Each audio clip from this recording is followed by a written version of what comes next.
Danielius tai buvo neatsisės ant šaliuką, tikrai.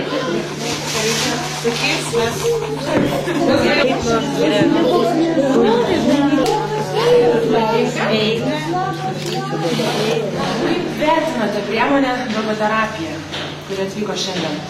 Labai nustebę dėl pasiūlymo, apskritai dėl tokio pasiūlymo. Jis buvo visiškai netikėtas ir net nesitikėjom, kad tai įmanoma įgyvendinti. O kai pamatėm pirmuosius rezultatus, buvom labai nudžiugę ir nustebę. Tai manom, kad tai labai gera priemonė ir tiek vaikam, tiek mamytėm ir visiems esantiem čia, nes gyvūnas tai yra toks gėris, nekaltas ir neturintis niekada savy blogio ir perteikiantis tą gėrį, ką turi savy, tai manom, kad tai perduos ir mūsų vaikam, ir mūsų esančiam čia mamom ir gal pavyks tą priemonę ir toliau tęsti, nes pradžia labai buvo šauniai gera. Sakykit, su kokiom emocijom mamytės ir vaikučiai laukia šios priemonės? Na, iš pradžių buvo netikėta ir emocijos kaip tai nebuvo tokios išreikštos.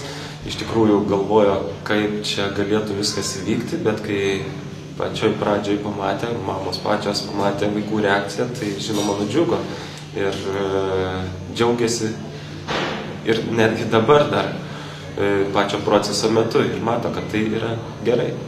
Kaip manote, kokią naudą toliau šitą priemonę turės mamytėms, vaikučiams? Na tai, kaip ir sakiau, kad perteikia gyvūnėliai, įvairūs gyvūnai perteikia geras emocijas tiek vaikam, tiek mamom, tai nauda turėtų pasireikšti.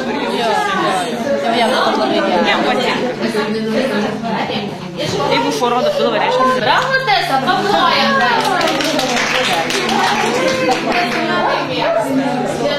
Gerai.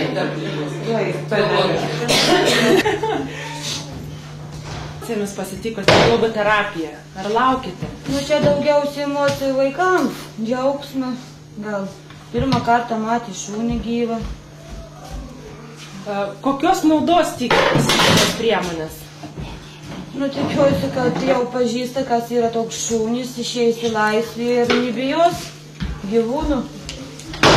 Kaip jūsų vaikutis elgėsi su šuniuku, pamatęs pirmą kartą? Pirmą kartą pamatęs, ir nustebino, aišku, nematęs gyvą šuniuką. O taip viskas gerai, nebijo. Svarbiausia, kad nebijo.